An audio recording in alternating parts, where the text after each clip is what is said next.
Kami sa old place ni Lola. Guys, dati dito sila nakatira. Oh.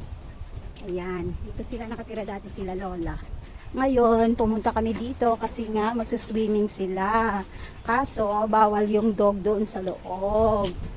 Kaya ang ending, naiwan kami dito sa park. Ayan, dito na lang kami mag-ikot-ikot hanggang sa matapos sila. 1 hour daw sila doon sa loob, Diyos niyo. Pero enjoy yung dalawa, tingnan nyo. Buti ka mo dala ko yung leash nila. Ewan ko, hindi ko alam kung allowed yung dog doon. Baka hindi allowed. Baka may sumita na guard mamaya. Pasawa yung Lola. Kasi dapat doon kami i-drop off doon sa highway kanina. Eh kako sabay kami sumakay sa kotse. Kako, i-drop nyo muna kami doon sa i-drop nyo na lang kami doon sa highway. Kasi kailangan na ni Wapol at saka ni Oreo mag-pee.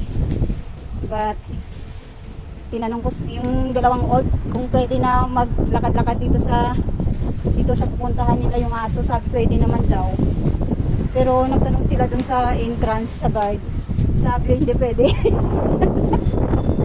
ayan maghihintay kami na magsisita sa amin dito. Kasabay yan. Here. Okay, sit here. Up, Puffle, up, bebe, up. Dito kami sa park. Ayan. Ayan. Oh, dito kami. Ayan na yung park. Oh, ang init.